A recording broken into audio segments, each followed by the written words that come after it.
and thank you for coming to our presentation of the Peniel Welsh Chapel Association and Oshkosh Welsh Settlement. I'm Carolee Schultz. I'm currently the president of the Peniel Welsh Chapel Association. Today we're going to be talking about three main topics. Diane Owens, Lemke, Secretary of our association, will be starting today's presentation with a bit about life in Wales before migration to the U.S., and ending with stories of her family in the Oshkosh Welsh Settlement. Diane now lives in the town of Nakaimai, only a couple miles from where Peniel is only a couple miles from where she grew up, right behind the chapel. Our talk will lead into the churches of the settlement, specifically Peniel Church, now it's called Peniel Chapel. And then Reverend Tom White from North Fond du Lac will tell us about Welsh Gaman Bagani events, and he will present many photos from various ones held at Peniel Chapel, and we'll even be able to hear a little bit of the Gamanba. I will then give more info about Peniel Welsh Chapel, its renovations and current events. And there's so much more history to learn about the Welsh settlement, and this library has many books, as you've seen in the hall, and Oshkosh Public Library has been helping us, and is just a great source of a lot more information. Now, I'd like to ask, how many of you are of Welsh descent? Oh, what a fantastic number. Great, wow. Great. All right. Well, you can maybe help us out with the program and think about Welsh people you may know from the area here in Fond du Lac County or Oshkosh or whatever. So you just keep thinking about that while we go through our presentation. Okay, now I'd like to introduce Diane Owens Lemke.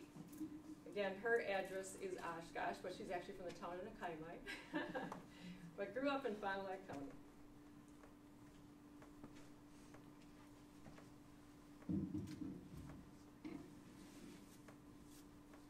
Thank you, and I'm happy to see such a nice crowd here. It's really great.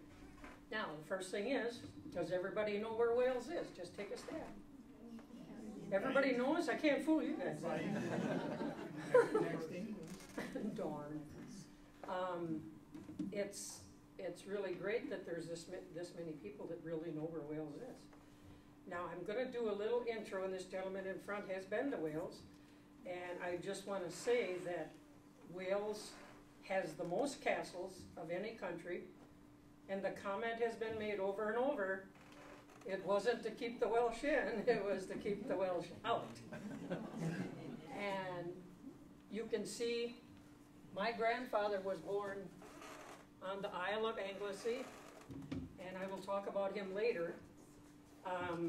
Much has been written about the beauty of Wales, and anybody who, and these are just some pictures we thought we would throw in so you get an idea. We'll give you the flavor first. Many people say it's like an Eden quality. The rolling hills, they don't mention too many stones, but there are plenty of those. A lot of sheep. You had your mines, a lot of mines, copper, iron, coal miners. So now I'm going to tell you about the history of Wales, and I'm not going to tell everything because it's really a long deal. Welsh history is really combined with myth. And so much is written about magic. You've all heard about Merlin, King Arthur, the Druids. The Druids were kind of hinky. They were scary. The Welsh history is filled with so many different tribes that took over Wales. The Celts, the Romans, Anglo-Saxons, and the Brits, the Normans. All of them wanted to rule that little bitty country, for God's sakes. The Welsh were somewhat secretive. They didn't tell everything they knew. And the Romans didn't think they had a written language. Well, they did, but they just were secretive about it because they knew that knowledge was power, so they didn't want to give that up. I mentioned before the Druids. Well, they were actually a priest class, and of the Celts, and they had their little meetings and stuff, and the Romans were terribly afraid of them. So you can see that this is kind of scary stuff. It's kind of hard to conquer somebody when you're afraid of them. You've all heard about King Arthur. Well, he was an Anglo-Saxon, and everything kept changing in Wales. It was the Briton, Romans, they disappeared, the Anglo-Saxons took over England, and then British Wales. It's crazy how everybody wanted that little place, and the conquerors always remarked that the Welsh were hot-blooded, leek-eating, you know what leeks are, it's a variation of onion, and rebellious people. I don't know if you understand this, but in Welsh folklore, there was a Welsh prince that journeyed to America in 1170. Now I'm going to ask you another question. When did Christopher Columbus discover America? 1492. Yeah, well that's 300 years plus, you know, so could it be that a Welshman actually discovered America? That's who tells the story, right? Okay, so then in 1277 and 1283, England annexed the Principality of Wales, and Wales was an independent nation at that time. That marked the end of it. So then the Prince of Wales, the title of the Prince of Wales is given to the heir apparent to the British throne. And who is that? Do you know who that is? Correct. It's Prince Charles. I can't fool you guys today at all. Okay, then in the 19th century, the Welsh really took to stopping intermarrying with their group, with their bloodlines. They didn't want anybody who wasn't Welsh to marry into their groups, and they tended to settle near each other, speak their language, keep their religion, their customs, their churches. They were kind of protective about that. The easiest way to describe the Welsh is to describe the flag, is look at the flag of Wales. You have that Welsh dragon on there, and the dragon defines power and defiance. So that's what them Welsh people were about for the most part. The field of the flag is green and white, and that was also the color of the Tudors from England. And throughout history, different rulers adopted that dragon, only they put a different field on the back. King Arthur's was white. In Wales, you have to understand there wasn't much land. Look at how small that place was. Not too big. There wasn't a lot of land. There were landowners who ruled with the iron thumb. Some of them were Welsh, some of them were British. And it's no different than today. The 1%ers are the 1%ers, and then there's the rest of us. So these little Welsh guys, these 99%ers, you know, they were fighting for whatever they could get. And because of the scarcity of land in Wales, they really, there was a big influx of Welsh coming to America in the 1800s, 1840, 1890, in there. A lot of them came. And they were looking for that land. The Welsh migration. Oh, I missed the famous people. Okay, we're going to talk about famous people. Just kind of take a look here. Thomas Jefferson, we all know who he is. He was a Welshman. You know who he is? Architect. From Wisconsin. Tom Jones, famous singer. Wow, what a home. Richard Burton. Catherine Zeta-Jones, I think, is an entertainer, but I'm not real familiar with her. She's entertaining. I've never heard of her. So let's ask if anyone else knows Welsh people from this area. Anybody famous around here? My brother's famous. My brother-in-law, who's of Welsh descent, had an ancestor who was an Harrod Queen of Powys. They went back 50-some generations on their genealogy to find that.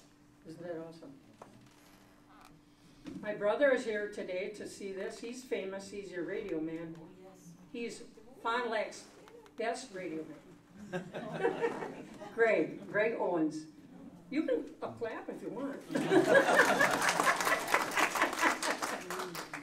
Well, anyway, there's a lot of Welsh people who did a lot of great things. So I talked to Tracy Reinhardt from the Fond du Lac County Historical Society, and she mentioned Wallace Owen. He was born at around 1870, and he was a famous farrier. He created a unique racehorse shoe made of stainless steel, apparently. And there's a collection at the Galloway House Village. So if you'd like to see this, you may. And one of his most famous horse shoes was at the Chicago World's Fair. So that's something. You can plug it. You never know. So, who's one more? Oh, St. Patrick. He was actually Welsh. Ireland stole him. Okay, now I'm going to talk about my grandfather coming here. My grandfather came to America in 1907. So he came by steamship, and it took 10 to 15 days. Now here's a young man, 18 years old. He's traveling by himself. He may have had some fellow countrymen with him, but basically he was a stranger to all of those. So he's coming across. It took 10 to 15 days to get to New York, from Liverpool, England, to New York. And then you went by steamboat to Albany, New York, then railroad to Buffalo, then a boat through the Great Lakes to Racine. Or the alternate route was just take a train from New York to Racine. Now, there were a lot of people that spread around the whole country, and a lot of people settled near Waukesha, and then later came to this area. There were also a lot of settlements in Pennsylvania and Ohio, for obvious reasons, coal mines. If they worked in the coal mines, that's what they did. It was always understood that when the Welsh went somewhere, there was a chapel, a school, a meeting house, and the old tongue would be spoken. And they would stick to their old ways. No different, I think, than the Hmongs coming here today. They tend to settle together. You understand all the reasons why.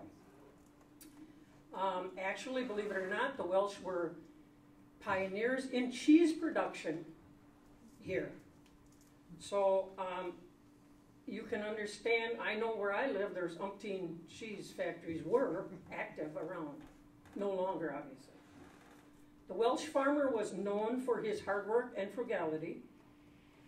The Welsh were excellent American citizens. They were prohibitionists to the core. Now, I have a little story that goes with that. Greg can testify to this. We tore down an old granary, and supposedly the Welsh didn't drink. However, we found many bottles between the walls. So I guess that was some German hired hand. Blame it on the Germans. So you know for sure the Welsh were always proud of their heritage long before it became the fashionable thing to do. Look at how many people now are doing all their stuff. The Welsh were always pious neighbors. They were always very open. They were open when it came to sharing their house, and what little bit they had, they would share it. They were short of stature. I fit. Barrel-chested. Pardon? I'm shorter. Yeah, girl. They were barrel-chested, pious, kindly neighbors. They were hard workers. The Welsh settlement started in 1847, and it's located in the Fond du Lac and Winnebago counties. There are 4 towns that come together there. You've got El Dorado and Rosendale on the south side, and Utica and Nakaima on the north side of the road, and that's where Peniel Church is located. Mind you, when they came here, there was no electricity, no telephone. The land needed to be plowed, and believe me, that clay soil wasn't easy to plow. They experimented with different kinds of wheats and different kind of crops. Now, sometimes their crops failed totally, so it wasn't too much fun. But the Welsh were noted for their honesty. Sometimes somebody would borrow something, there never was a receipt given. They trusted each other. I hope they had good memories too. The first settlers came to these parts, and the Indians were just kind of wandering around. The Indians weren't supposed to be here anymore. They lost their land, and I don't know how, but they were not supposed to be around, but they were kind of wandering around. But they didn't seem to bother the Welsh. I don't know. There was never anything written that I found that said they were upset and had problems with them. Mind you, there was little if no money. My grandfather came here with $50 in his pocket. Now in 1907 that probably was a lot, but when you are starting out to do something, $50 probably disappeared in a hurry. And some people who came here weren't farmers either. They were lured by the free land or the low pay. It was easy to buy land. It was land available. And the farm implements they had, they didn't have much, I'll tell you. Some supposedly had oxen, and after a while they went to horses, but I'm not sure. They were work horses for sure. In spite of all their hardships, the Welsh were always happy, friendly, full of faith, hope, and charity. They were supporters of Abraham Lincoln. They were in favor of the Civil War. They joined the Union Army in large numbers, and they were always willing to stand up for the principles of our nation. They worked the barter system. Because they didn't have money, they traded out. They helped each other. If you didn't have money, you had to trade. You went to the mill and you had your stuff done. I'm sure they traded out whatever they had. And then a lot of people probably did the very same thing. When you harvested your grain, you had a threshing group that came, and the women provided all the meals, and it was a group effort. Usually the threshing crew was about 8-10 people. But you know how hungry workers are. I'm sure they ate their women out of house and home. I wanted to tell you about the Welsh Farms. There were so many people that had the same names. John Jones. How many John Jones do you think there were out where I grew up? There were a lot of them. So David Davis, William Williams, the names, there were so many of the same that they had to name their farm, so that when you said, well, you know John, yeah, and you had to describe the farm, they had a Welsh name for those farms. So that's how they differentiated who they were. Before I mentioned the Druids. Now, the Druids here in America were a whole different deal than the spooky guys back from the old days. Actually, the Druids in America were a bunch of Welsh women that grew up in the Welsh Settlement, and they would have afternoon tea or whatever, and that's how they got to be. They were all members of present Welsh parents who had lived or worshipped in the Welsh Settlement. So you can see that things have changed over the years. Some facts are embellished over the years. I mean, if you listen to a fisherman tell a story about this little fish, pretty soon it gets big. So what do you believe is real, imagined? Did they change the story or just make it easier to tell so you'd enjoy it more? For instance, I wanted to tell you this, getting near to the end here, that my last name maiden name was Owens, and my grandfather's name was Owen, and so the name itself was O-W-A-I-N to start with, over across the pond. Then it went to O-W-E-I-N. Then it went to Owen, O-W-E-N, and then some put the S on the back. I wanted to share just one little story yet. When I was in high school, I had a teacher that teased me about my last name. And he said, well, you know, how about that guy that was in the Berlin Olympics in 1936? You know, Jesse Owens. Well, he was a little dark, wasn't he? So he teased me about it, and I found out later at a Welsh gathering that my last name probably came from the Welsh sea captains that went to Africa and delivered slaves all over the world. So that is probably, many people didn't have last names years back, so they took the Welsh sea captain's name. So when you see some people that have the same last name, I'm sure I'm not related. I thank you for your time. One more picture. one more. Oh, this is my grandfather and his brother, Tom. And he didn't, I never got the chance to meet him. He had passed away long before I was around. And this is the Owens crest. So years back, a lot of people had the crest, and I don't know that that's a popular thing anymore, but some people still have. Thank you.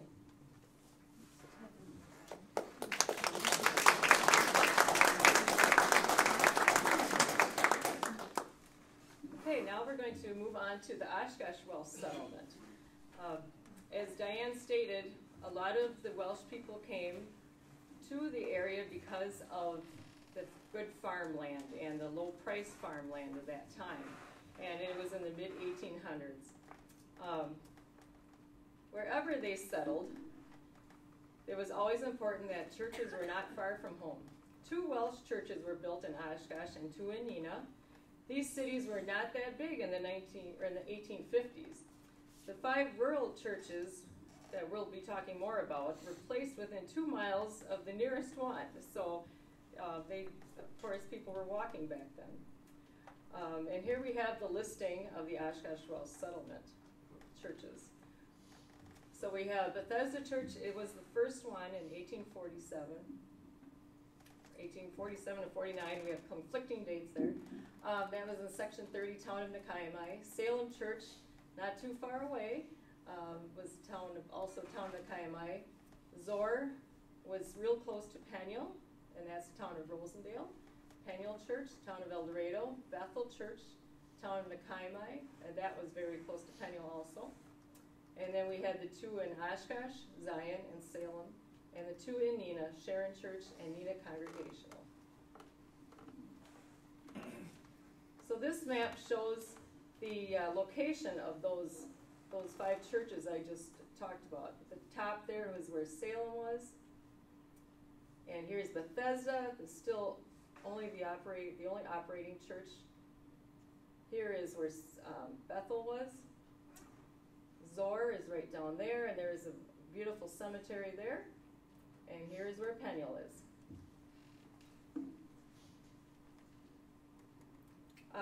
There are only 2 churches remaining. Like I said, Bethesda is the only one that is still operating, and Peniel was built in 1856, and that is still there, and we're working on it. Here's a picture of Bethesda in the little town of Ring. I'm not sure if it's called a hamlet, because I know El Dorado, the little teeny town, that's called a hamlet in Wisconsin. So that was built, here it says 1849. Zor, 1852. Peniel Chapel, this is one of the earliest pictures we have of Peniel, 1856. Salem Church in Oshkosh, 1855. Zion, Oshkosh, same year. And a lot of these, the information that we have discovered has come from this book, The History of the Oshkosh Welsh Settlement. And I have a 1947 version and a current reprint right here. Some people will call this the Bible of the Oshkosh Welsh Settlement. It not only talks about the churches and the people, but it has a lot of history of why they came over. So it's very, very informative. The early Welshmen knew the importance of keeping the information about the history, like Diane stated. In 1897, they wrote the first book, and this is not the first one. It was in Welsh, and it was the history of the Oshkosh Welsh Settlement. Sorry. Oh, back up. Who can pronounce this name for this book? Which name? The first one, 1897, written in Welsh.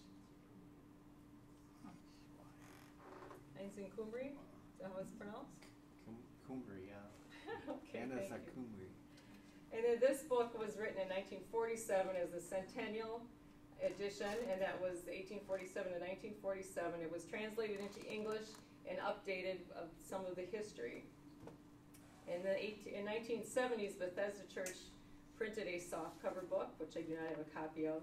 And then in 2017, the Peniel Welsh Chapel Association, along with Tracy Reinhardt, the library director at the Fond du Lac County Historical Society at the Galloway House, helped us with that book to rewrite it.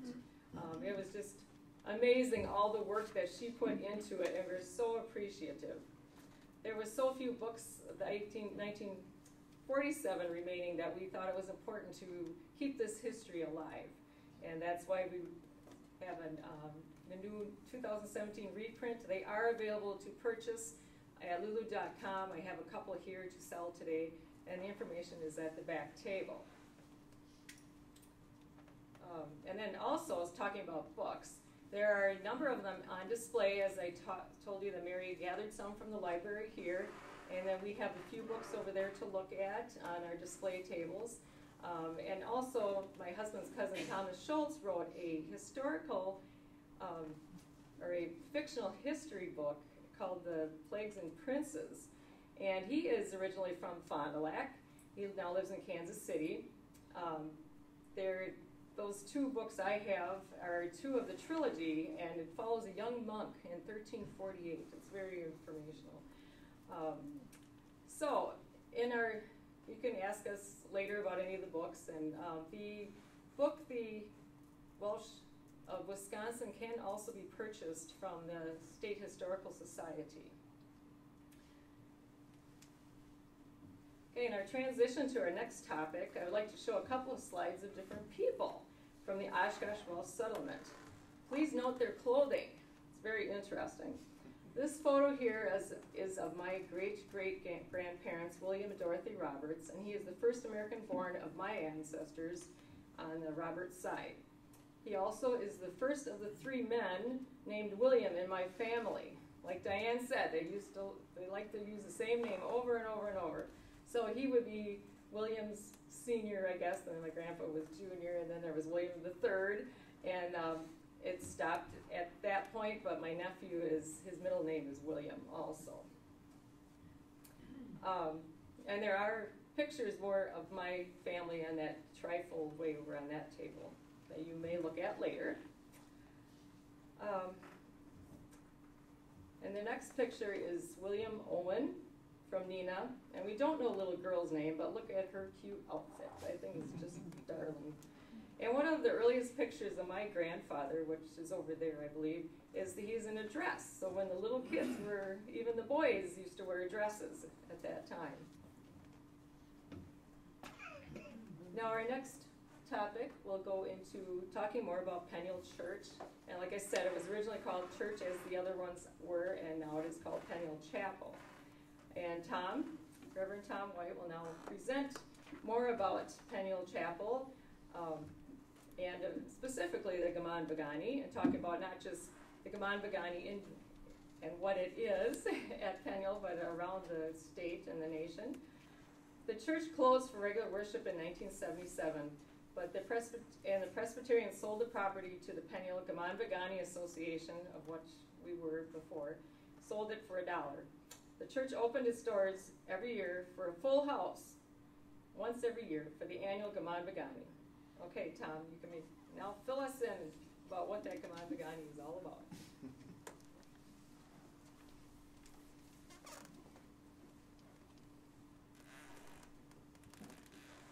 Well, the first Gaman Bagani at Peniel was held in 1923, and we've been holding them ever since. So this year is our 97th, I believe.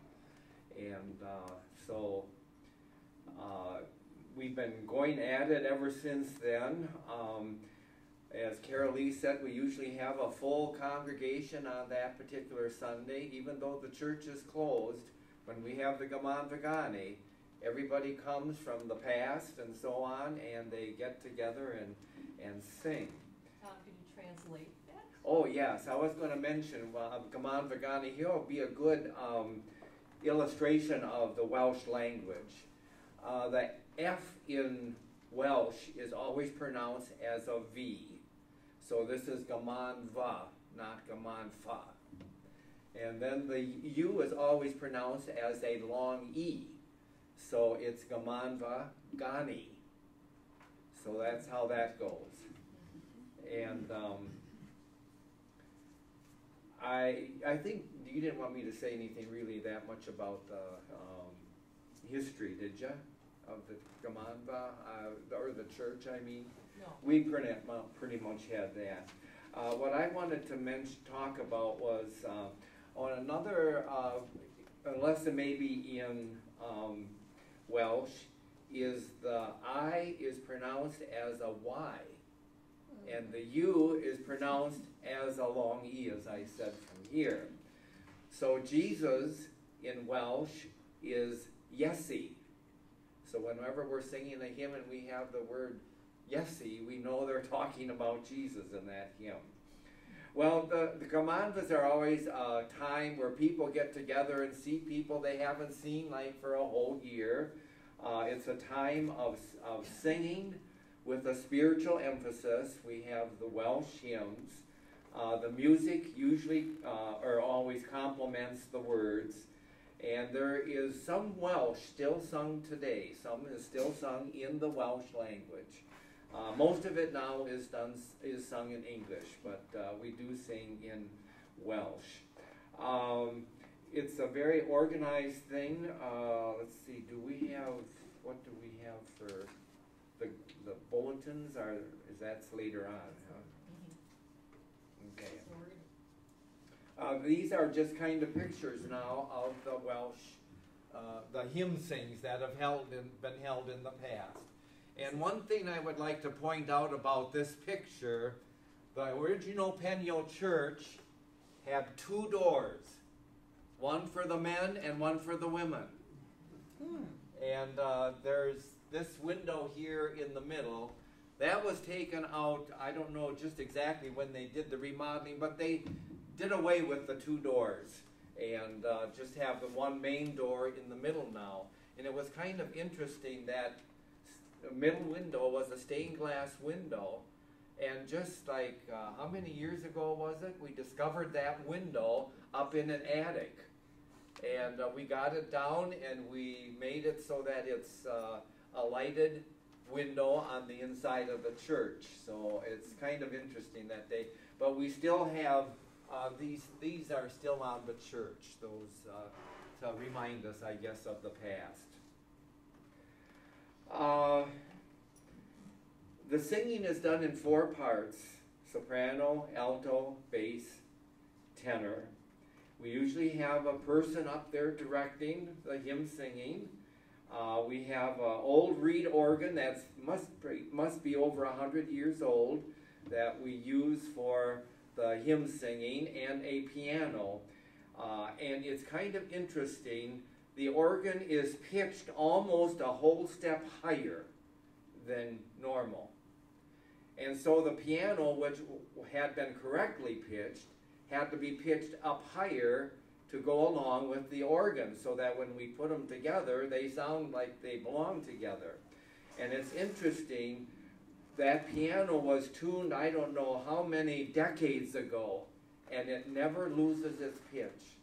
The piano and the organ have stayed pitched the same over all these years.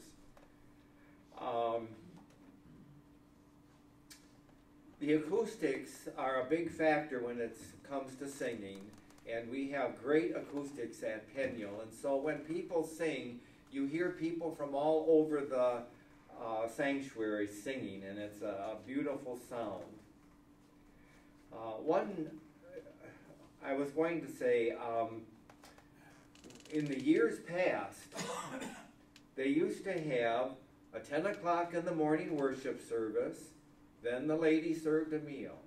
Then they had the 2:30 Gaman Vagani, or the hymn singing, and then they had another meal after that the ladies prepared.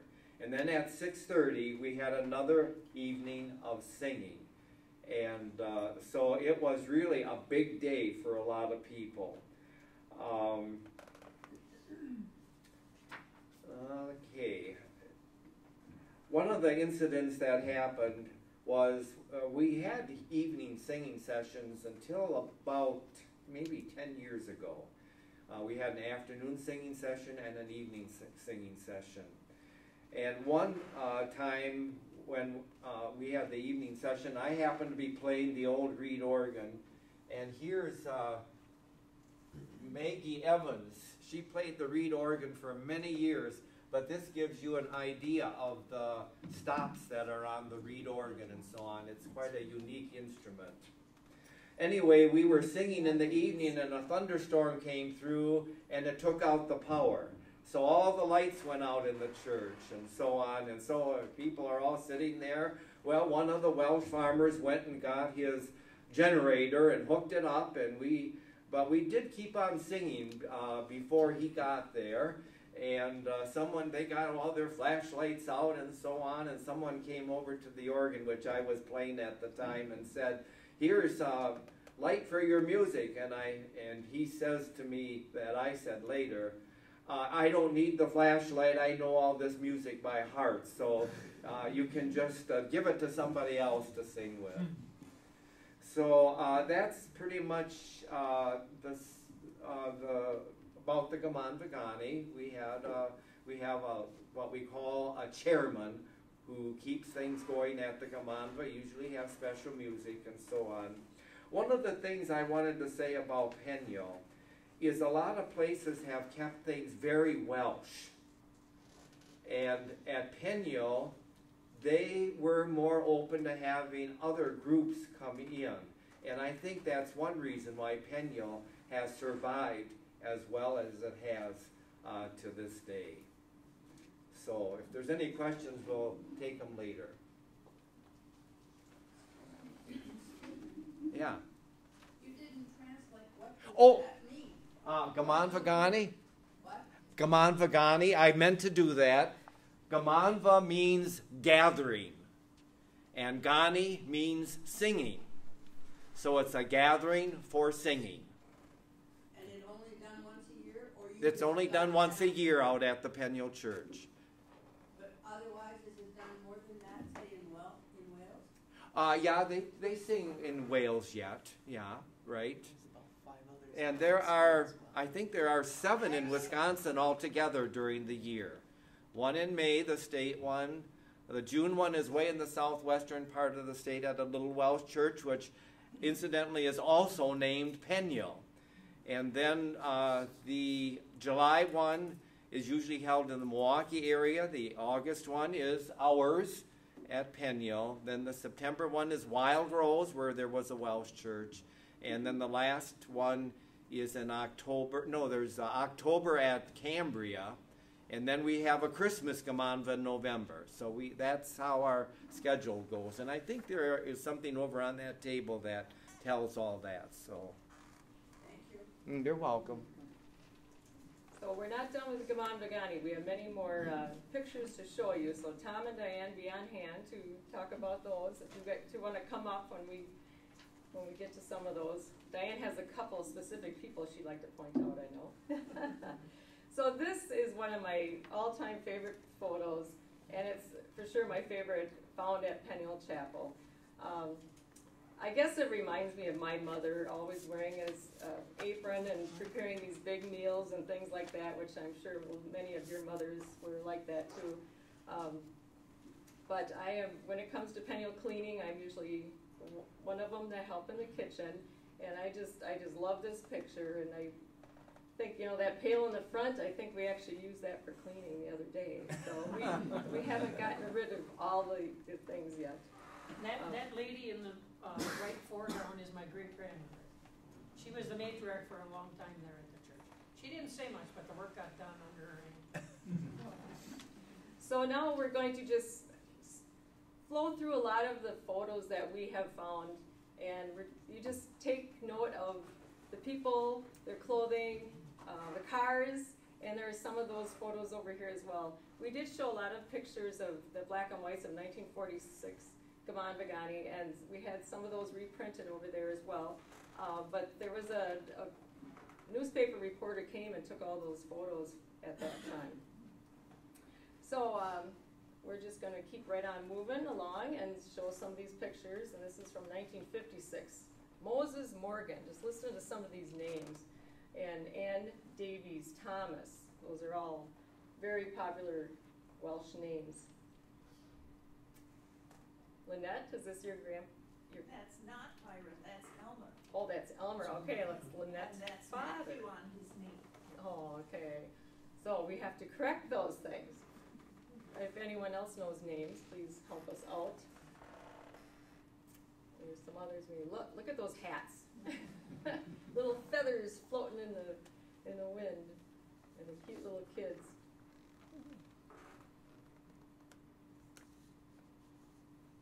Men usually wore suits to these events then. And Diane, you said this was probably a Sunday school class singing at the Gamonda? They would sing in the the morning session. And they're all dressed up so pretty. Oh, we got my name on there. I was gonna have you guess which one was me. Right there's Darn. Diane. Men, how old are those cards? What do you think? No car guys They here? gotta be in the 50s. Early 50s. Okay. Oops. They had usually, Diane, you said about 200 people at the I Gamonda. would think, and they were outside too, a lot of So- people outside as well. There was not a dining room at that time that, well, in the 1946 pictures, there was not a dining room added, and it is very small. It probably only holds 25, 30 people with the tables. So the ladies always prepared outside. They always prayed for a nice day, no rain, but every time we have the Gamonda, it feels like 110 in the church. So we're praying for air conditioning someday. But these people dressed in suits, it was pretty amazing.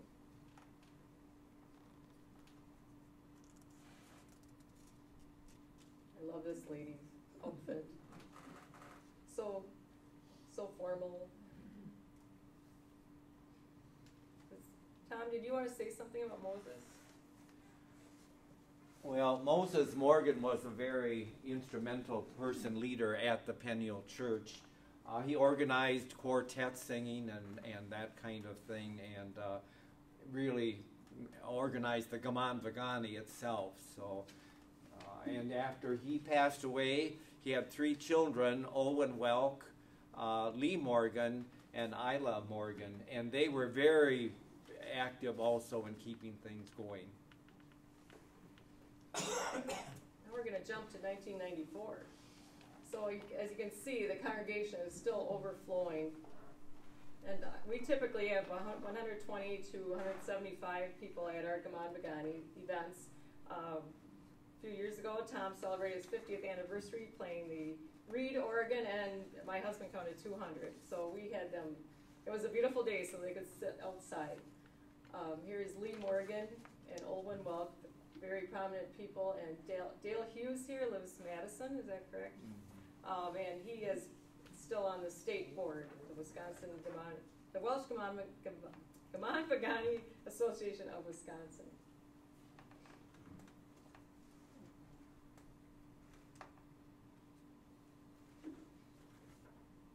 And these ladies here are working in the kitchen. I remember Isla Morgan when I started with the group in 2009, and she was the secretary at that time. We always have special music at the Gamonda, and oftentimes there'll be other groups or other people from not of our part of our state association, but sometimes they're just local singers too that are not part of our board or membership. Here's Tom. He was doing devotions that year. 1995 photos. I wanted to say something about, how many of you knew Marion Jones Simon? Yes. She was in the music here in Fond du Lac. She was Welsh. Her maiden name was Jones, and it was interesting when they had her memorial service at the Goodrich Auditorium. The very last thing they showed her doing was directing the Peniel Gamonda. So that was really nice. She was my music teacher. You're a music teacher, huh? Okay. Here is Tom and Jean White. Jean passed away last year, and she was missed greatly. They were so instrumental in all of the years of Peniel's Gamonda, and such I think we should give him a hand. He is just, him and Jean are just they have really kept it alive, not just the Gaman Vagani, but the restoring Peniel and keeping the whole thing going and getting so many young people interested. Tom has brought so many young people into our group. This is wonderful. Here's Olwen Welk, another prominent woman. Here we have Mary Kenyon, who is still with us. She's 96, correct? And she's at Towerview Villa. We'll see another picture of her. Carol Owens. How many of you remember Carol Owens, a representative? And Lynette is a daughter of Carol. And they grew up real close to Peniel Chapel. Joan Greasy and Lois Miller.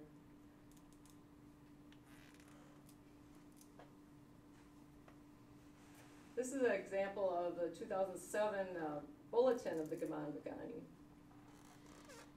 This is Reverend Joe Corbin, and he was the 2007 director at the time, and we'll be talking about him towards the end of our program. Here's Tom, and there's a Betty Bettine in her traditional costume. Deborah Guy, how many of you know Deborah Guy from Fond du Lac area? Yeah, she's played harp for special music many times. Her daughter Becky has played flute as well. And many times we have to have seating outside because there's not enough room in the chapel. So we have several videos of the past Peniel Gaman Vagani events available for viewing on YouTube. And right now we are going to show you a song on YouTube. Actually, we're going to have Diane and Carolee and Josh and I are going to sing a little bit. And Lynette? Lynette? Oh Janet? yeah, we gotta have Lynette.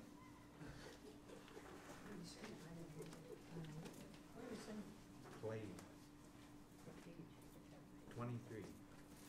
He'll announce it when he gets started. Oh, we got Janet too. Of course. We're all part of the Board of Trustees out at the Little Welsh Church.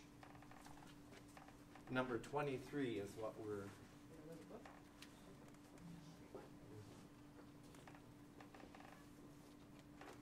we're just going to sing along with the video, so, and it's the first part of this particular video. And we did not practice. No. Okay.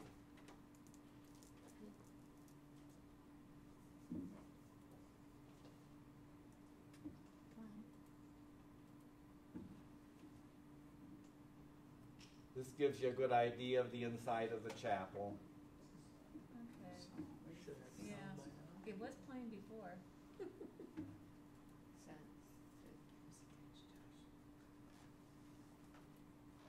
Certainly could. This video doesn't work. We can sing it. I think it was done on mute, though, when you had it up there. What?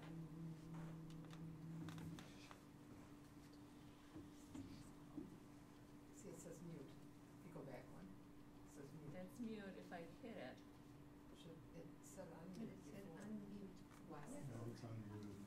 Okay, let me go back.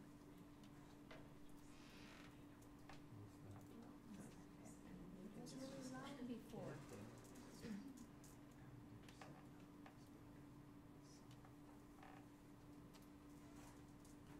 Start it over. Yeah. Could be done Going to. before. Okay, I'm gonna start it over. The microphone does not need to be off, does it?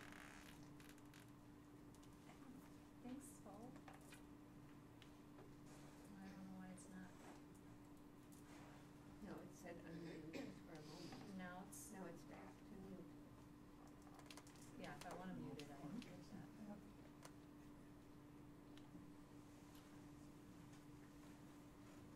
Well, we can You guys improvise here. You guys can sing. We'll try to sing.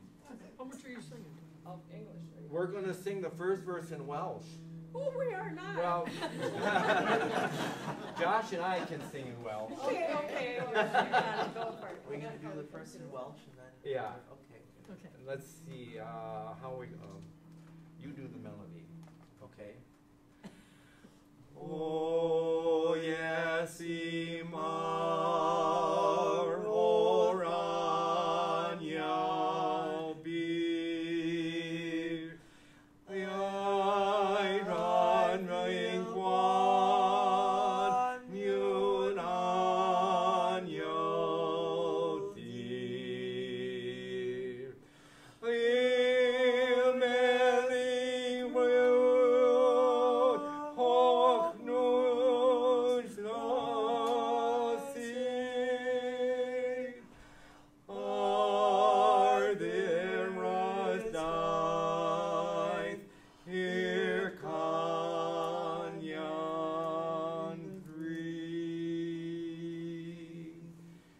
That was a good illustration of a Welsh hymn.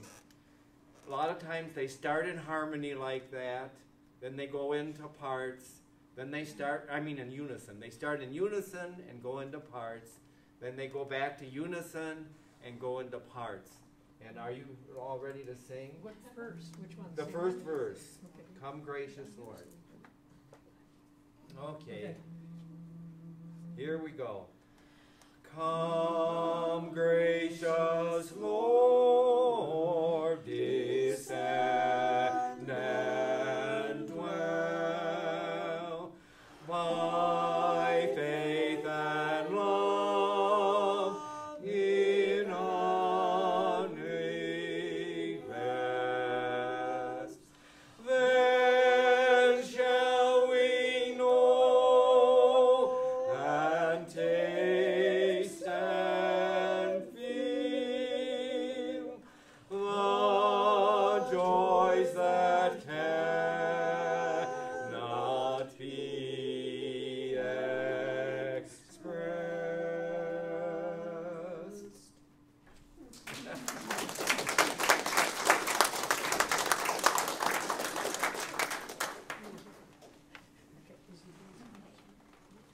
This one.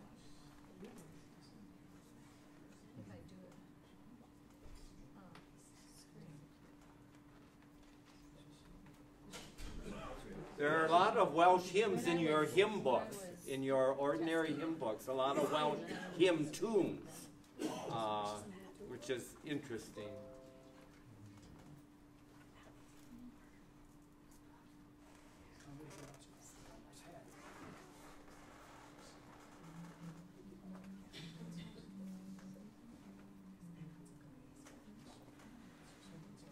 Something's not right. It was going earlier. That's the one that they just did, yeah, that was the one that was doing it. It was myself. I think I have a question. Oh, okay, yeah, we can take questions here. When the church had the two doors, the one for the men and the other for the women, does that mean they also had separated seating areas? We don't know for sure, but we think they did. We think the women went in the right one and the men went in the left one, but we don't know for sure. It was corrected way back, and I don't know. We don't know. What denomination is the women? They were all different denominations, but Protestant. They were Presbyterian, they were Calvinistic, Methodist. I don't know about Baptist. I don't know about that.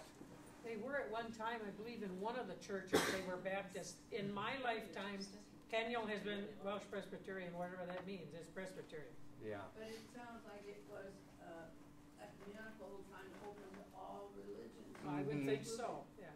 Yeah. Did you have a question? Related to that, when you don't have a Gaman Vagani, in between those, where do you worship? Do you have we all go favorite? You all go to your different churches? We go to our different churches. Okay. Yeah. I sometimes go to the little one in Bethesda, which is basically Welsh Background. Presbyterian. It's basically a Presbyterian church. We're- It still has a functional every week I was thinking this group right here is a very ecumenical group in itself. It's just the Welsh hymns that bring us together. Yeah, you mentioned about a Salem church in on there. Did you know Fond du Lac has a Salem church? Mm-hmm. Yes, I know. And we used to have one out by Lambertine, but they recently sold that church. And there's a Salem church out in the country on the Ridge Road. There's also one in North Fond du Lac. North Fond du Lac has Community United Methodist. That's where I go.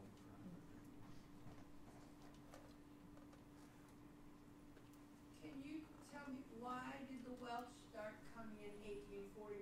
Was it like the Irish had the potato famine and they started moving here? Was there a key thing that made the Welsh start coming? I don't know if it was a key thing. To me, what the research I did, it was basically about the land. I mean, Wales is a small country.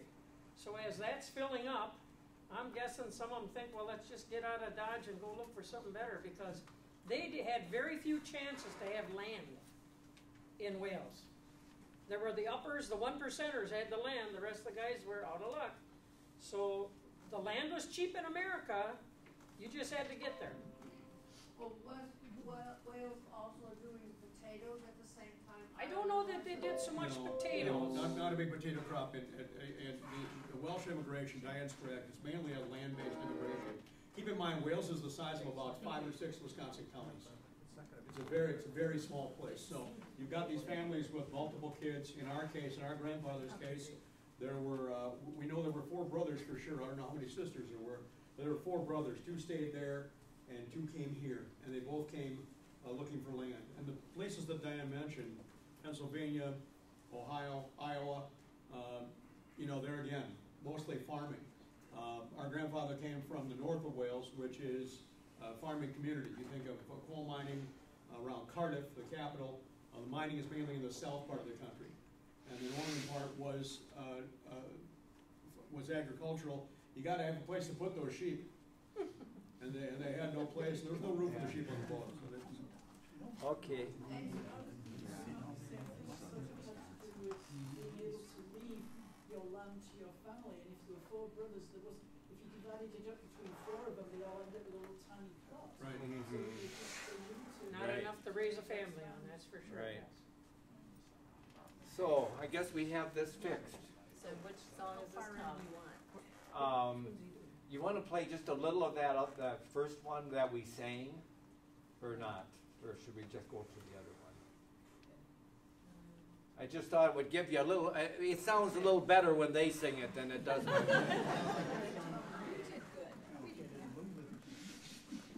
But you'll notice, here's the unison now. And then the harmony.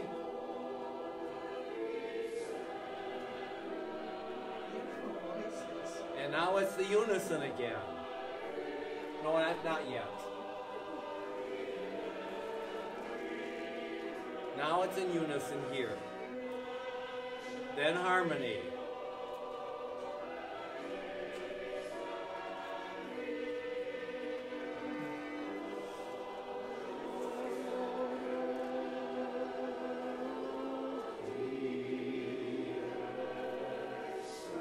Now we can go to the other one. Okay, now the other one? The other one, just do the last part of that. I don't know how much time do we have here? You have time. Okay. Just go to like in the two in here somewhere. This gives this hymn. I'm sure most of you will be familiar with. It's the Guide Me, O Thou Great Jehovah, and it's kind of the second national anthem of the Welsh people. And when they're playing in athletics or something, if the Welsh are getting behind, a bunch of them will sing this song, this hymn. Okay, you ready? Okay.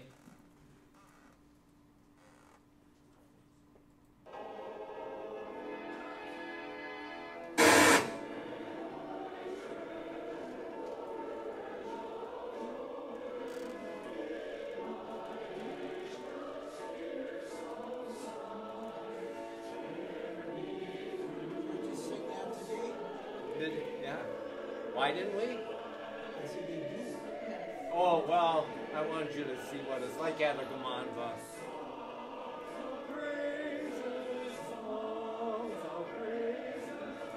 And here the altos and the basses have a special part.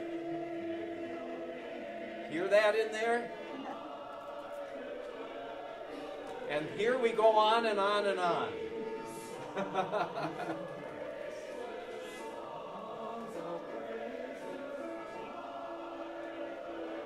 Here's that part.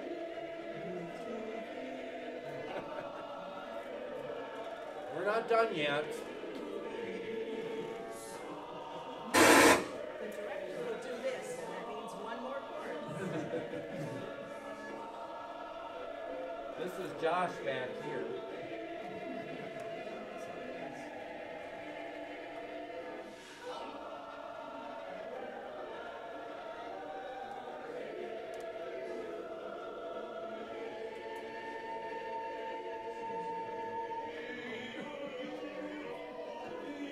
Now we're singing in Welsh.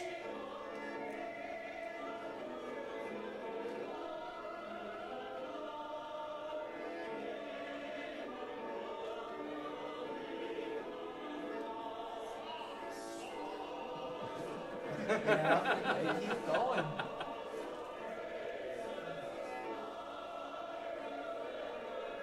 Now we...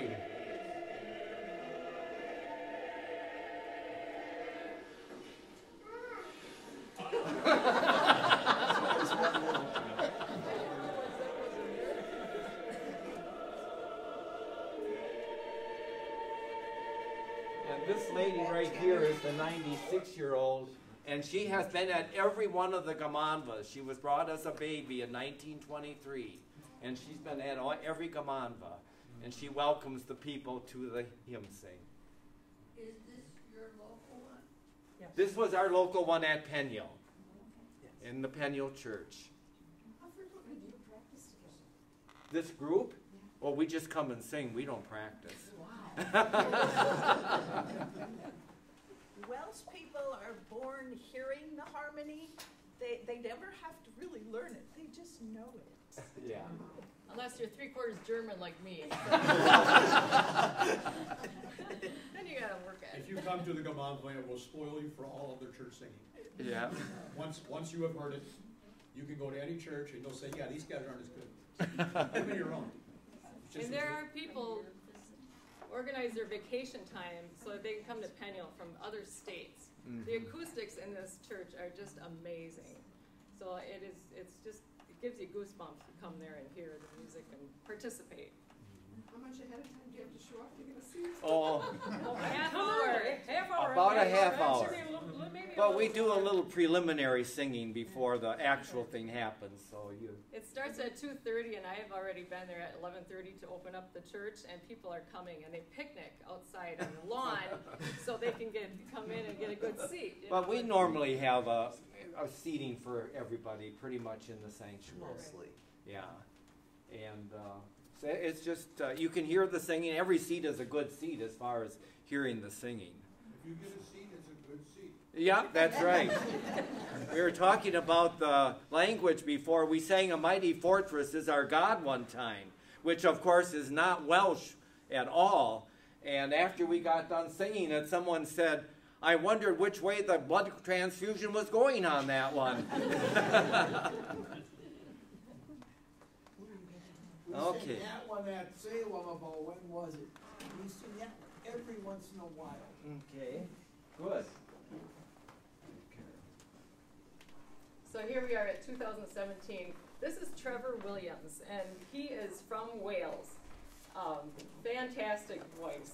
You can just tell the people who grew up who are from Wales, they have the most beautiful, beautiful voices. And he lives in Milwaukee, and he's moving back to Wales this year. So people who have gone to Wales to vacation, they come back and they say, it's like it's calling us home. They step off the plane in Wales and they feel like they've been called home. And so I can't wait till I go. And there is our congregation that year. Tom, did you want to talk about the programs? Oh, Oh, I just was going to point out, what do you do with this thing? You just push this thing? Okay, yeah, we have a chairperson. Oh, that was Lynette last year, the lady over in red over there. We usually have a chairperson who is in charge of keeping everything going. We have an opening hymn, devotions. Josh did them that year. Then we usually have a group of hymns and special music and announcements, and another group of hymns and offering, another group, and then we usually have a memorial hymn in memory of those who have passed away in the last year. And we have a Peniel quartet of 3 young guys and an old guy. And here we have another group, and then we always close by singing God Be With You Till We Meet Again. And that's it. That's how it's organized. It usually lasts around 2 hours. I like them more 1 hour and 45 minutes, but some of them have gone over and gone like a 2 hours and 15 minutes. But anyway, that's just the way it is. And you don't have to stay for everything. We have a different chairperson every year, and in the past I've been to one where the chairperson came from New York. So they will come from different areas. I don't think we've ever had anyone refuse, have we, Tom? No. So here's from 2018. Here is Ann Lemonis and her sister Marilyn Schrader directed. And how many of you know Ann Lemonis? She's from Waupun. And she has been in the music program for years at Waupun, and now very active. She's retired from the public school system, but now is still is at Emmanuel Lutheran in Waupun as music director. And here's Tom celebrating his, well, I don't know if this is a specific picture, but he has been playing there 52 years? 52 years at Peniel.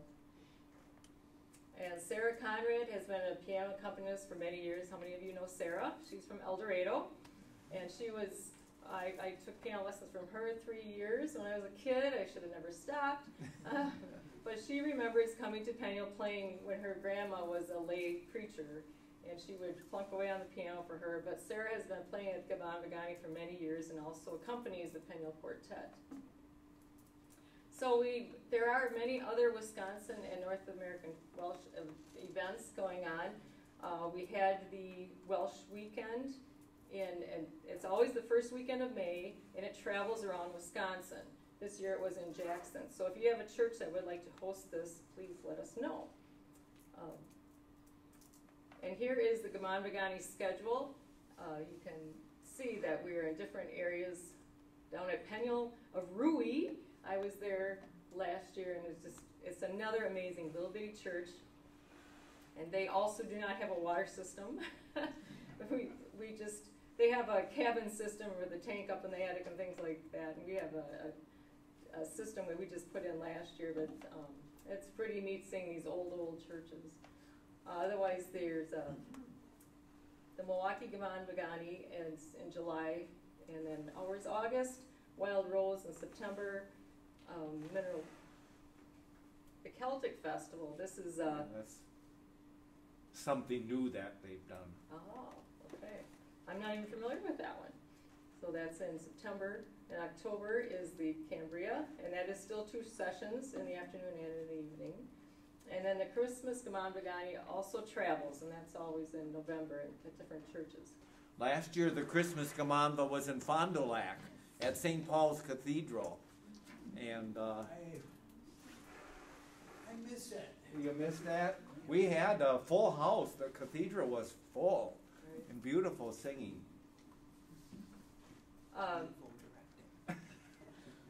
So here we have another organization called the Welsh Club of the Milwaukee Area Gatherings. There is a Cambrian Society also out of the Madison area.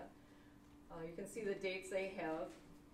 And then we are very fortunate to have the North American Festival of Wales in Wisconsin this year in Milwaukee. It's been a long time.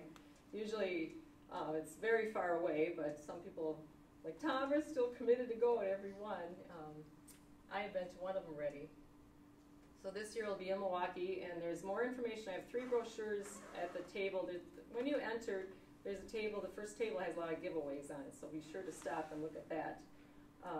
But this is really wonderful. There's concerts, there's Welsh meals, there's workshops, language classes, and then the great big Gaman Bagani on Sunday at the area church. It's just amazing to have. Picture, we have 150 people at our little church, and then you have how many hundreds of people at this Gaman Bagani. It's just amazing. Okay, I just wanted to point this out. This is Sue Steely. She is of the Milwaukee Area Welsh Club, and this is at one of their St. David's Day events. St. David's Day is March 1st, and many Welsh clubs have an event surrounding that day. And she is displaying love spoons. Those spoons are hand carved, and they are, young men will, or it might be older men, depend, but single man will carve this for his girl, and it'll be very unique to that person or to their relationship. So it's really, I have 2 banners over there that talk about love spoons and show some examples, and I also brought a love spoon for you to look at. And at these events, there are also numerous displays, and this one, it says, Wales, a land of many languages. There's the love spoons is the language of affection and romance, the language of music and poetry, the language of the soul, land, the language of the mountains and castles, the symbols, the language of proud and ancient people, and then home, the language of a warm welcome.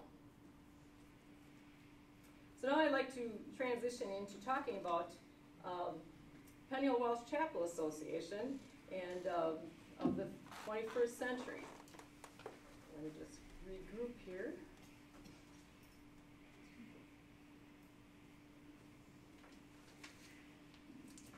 Okay. So why do we keep going at Peniel, and what are we about? We are about proclaiming God's word, praising Jesus in song, preserving Welsh heritage, and providing a chapel for you. So here we have a picture from last year when we were signing our bylaws, our new bylaws. And you can see the names all there on your left. We'll start, and that is Jean White, Tom's wife, who passed away last year. She was our treasurer for so many years, such a hard worker and lovely, lovely person.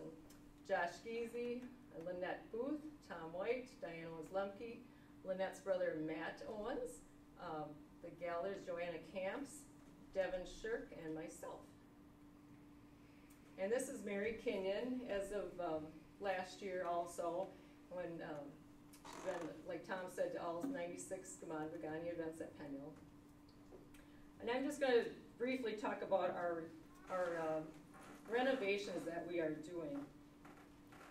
Even though I grew up only a mile away, as the crow flies from Peniel, I went to my first Gaman Bagani in 2006. I couldn't believe that such an event was held every year so close to home and I had never gone. In 2009, I was asked to join the board. This meant I would go to one meeting in January to help plan the Gaman Bagani, help clean the chapel a week before, and help the day of the Gaman Bagani. Well, that sounded easy enough. Of course I'll join. But now I remember, I had told you that the church closed for regular worship in 1977. Well, sometime after that is when the raccoons, mice, and rats decided to move in. We could clean the church to make it look presentable, but the smell remained. But after all those years, things were looking kind of dingy. So in 2010, a survey was given to all participating in the Gamanva that year, and it asked if the people felt we should fix the church up or just leave it go, since it was only usually used once a year, once in a while for a wedding or a funeral. Well, of course, the people wanted to see it fixed up. And Joan Mosling from the area, and she's always our gal that donates all the flowers every year at the Gamanva, she donated the money to hire Terry Lave Consulting to analyze our needs. So in 2011, our renovations began with a fresh coat of paint on the outside. And I'll read the renovations done so far, then show a few of the photos of them. So in 2011, like I said, it was painted, and 12, we replaced a few of the doors doors, and it was just with other wooden doors. 2013, we had a total removal and replacement of the dining room and kitchen ceiling. And we have a little story about that, but you'll see the picture later, and I'll tell more about it then.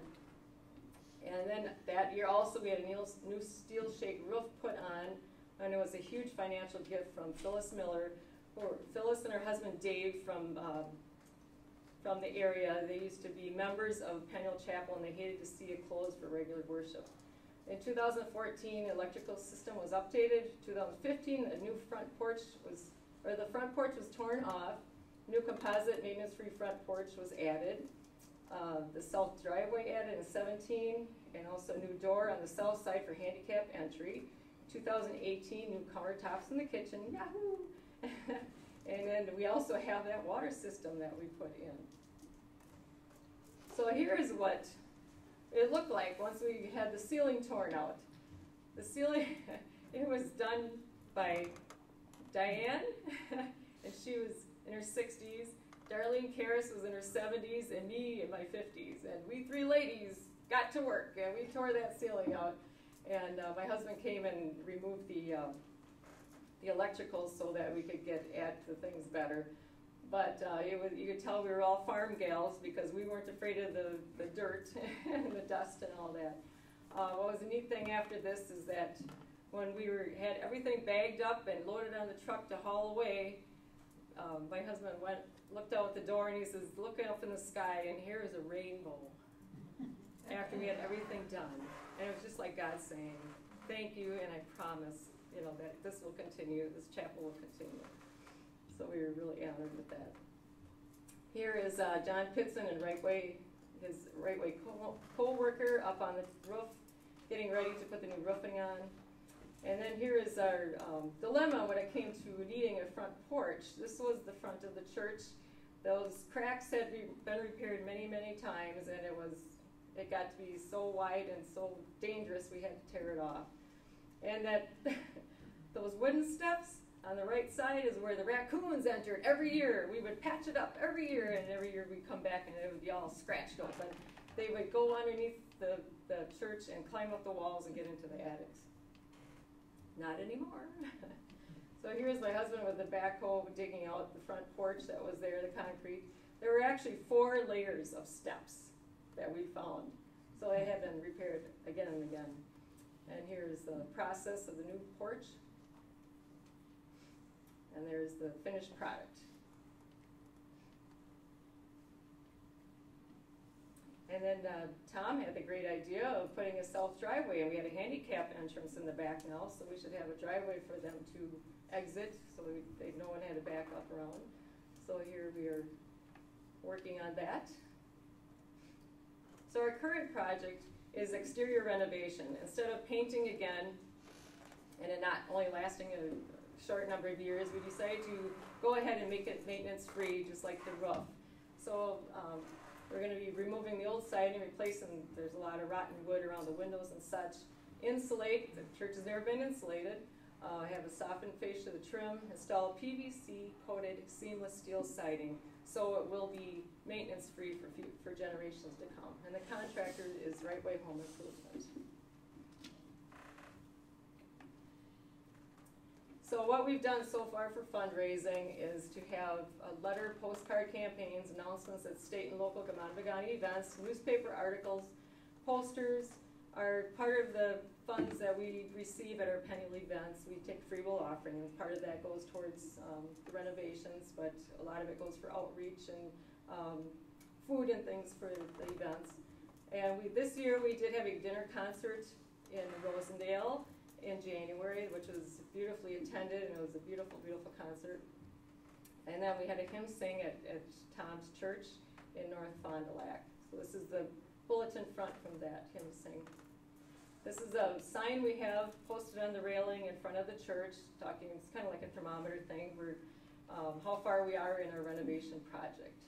So we've got a ways to go, I think, of our, we need $35,000 yet of the $51,200 project that we're working on, and we're looking for someone to help us with grant writing. I guess that's our next avenue to go for raising money. Or if you have better ideas, let me know. We're always up for ideas. So once we had that beautiful roof installed in 2013, the Peniel board felt that God did not want the chapel only used once a year. So in 2014, we began summer events. So the purpose of our events are to praise God, for community outreach, fundraising for renovations, and fellowship. So for example, these are some of the people and groups we have come to give, to present their event. Scott Street Puppeteers from Our Savior's United Church of Christ in Ripon. That was a fun show. And this is Beyond Belief, which was a young group at the time. Most of them are married and have children already. But they came out and had more of a contemporary service for us. The Fond du Lac Women's Chorus. And there's some gals here from the Fond du Lac Women's Chorus. Thank you for coming. The Pop Spirit Bluegrass Gospel Band. It's usually a sing-along night. And they are from the Prince of Peace Church of Appleton. Here's Cowboy Church. Recognize this fella right here with the beard? He was in the pictures that we had seen as a director. And he and Monty Berger have a regular Cowboy Church schedule, I should say, and throughout the year. A couple of years they were even in the Wisconsin Dells doing a Saturday evening program every week.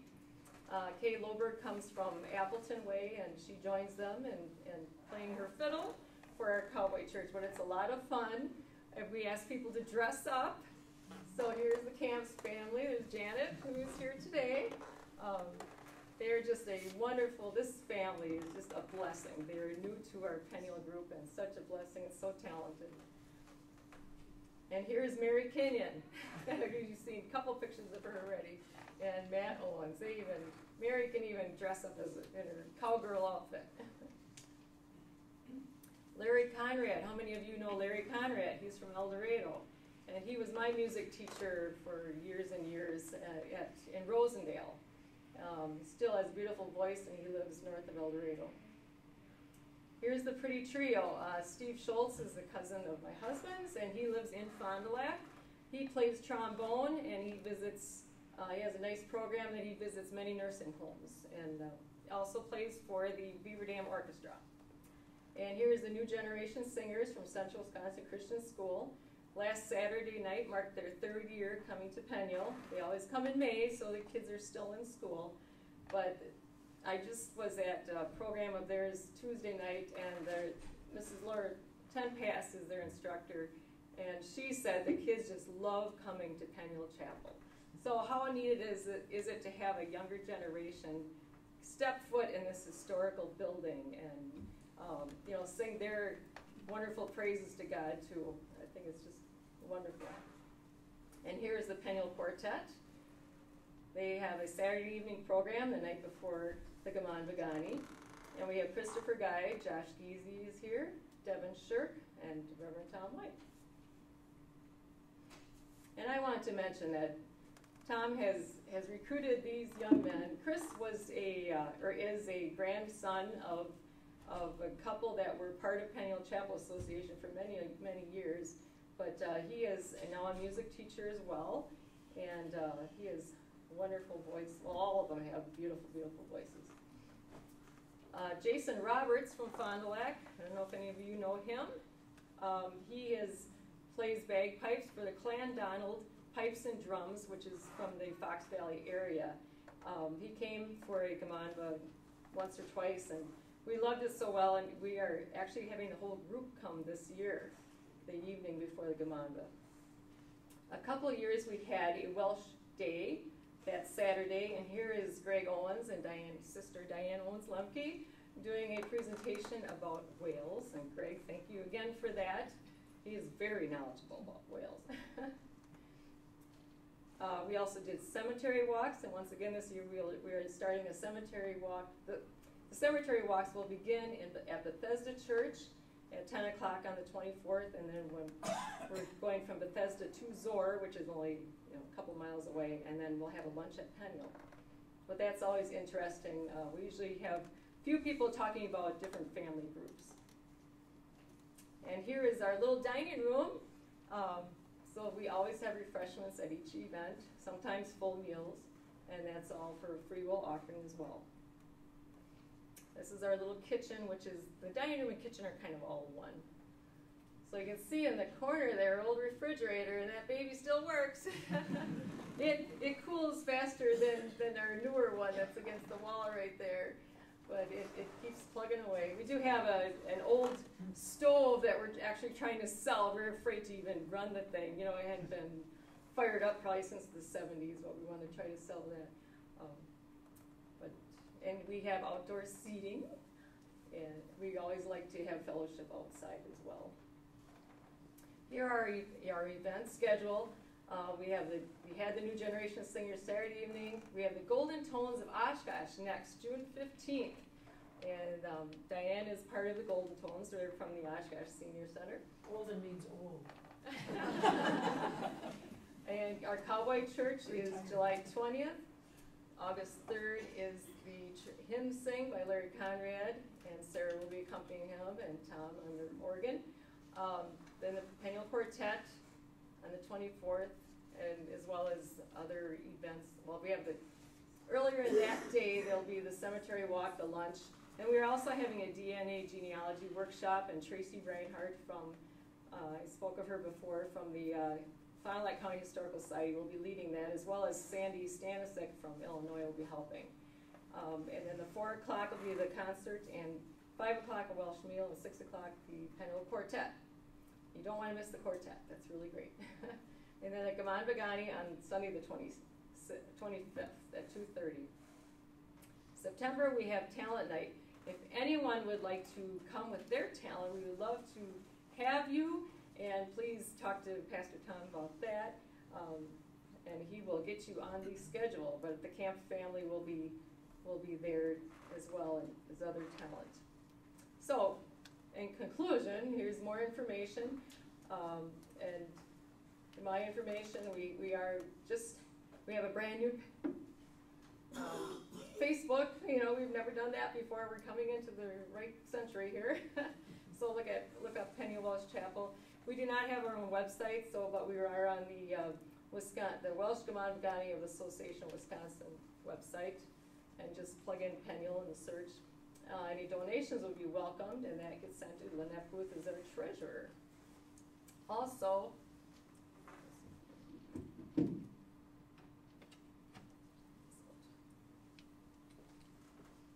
I would like to welcome you to stop at the table in the back, and we have events listing. I would like all of you to take along if you're interested in any of the events. And there is more of the information, also the contact information is on the back of that. We have recipes, the famous Welsh cakes recipes. They're often called tea cakes as well. They are really little cookies, but they're still, that's what Welsh call them. And on the back is the bar of earth recipe. It's a fruit bread. We have information about the North American Festival of Wales. There's a couple of brochures about that. We have the Peniel brochure you may have. And then other books. If you're interested in purchasing a Welsh songbook, Tom is selling those. If you would like to stay in contact with you, we have little information sheets you may fill in, and there's a little donation box in the little church in the back. You can fill this in and put that in the box as well. And there's three little buttons that I don't know how old they are, but they're from the Welsh Gamagani Association of Wisconsin. They have a little dragon on the top, so they're in the basket in the back. And then here's information about our fundraising, little postcards that we have sent out. Lastly is my cousin Thomas Schultz, Stephen Schultz's brother that we talked about. He wrote a couple of those, this is the books I mentioned about the historical fiction of Wales. So I have information there that you can purchase from Amazon or Barnes & Noble. And then there's information if you'd like to purchase a book about the Oshkosh Welsh Settlement. So that's there also.